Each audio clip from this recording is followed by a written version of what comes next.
Remember the good old days? Those days before responsibility? Those times when all you did was hang out with your buddies at all hours, working a job you couldn't give a crap about? Those days when you were young, dumb, and full of completely stupid ideas. I'm Farley. Welcome to Young and Dumb. Today, our story involves, I'm going to call it the Lord's lettuce.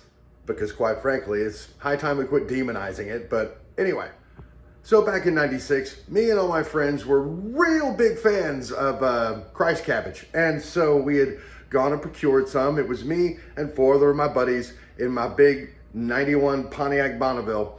And so we got in the car. One of the guys twisted something up. And our friend Adam decided, hey man, let's chong out the car. It'll be great. If you don't get that reference, we politely recommend you watch some Cheech and Chong movies. So it's a really cool visual if you're a stoner, but it's not a good idea because it's super fucking obvious what you've been doing.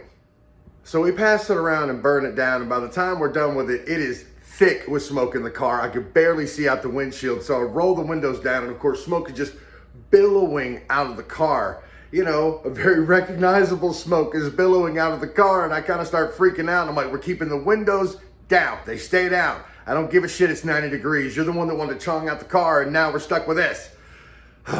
Anyway, because I also had some of the Christ cabbage in the glove box. Neither here nor there.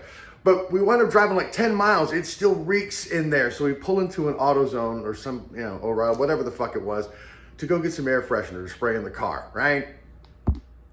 So we go in, grab some air freshener, spray stuff, and a couple of hanging ones, and we go out to the car, we're spraying it down and all this stuff, and a cop pulls up.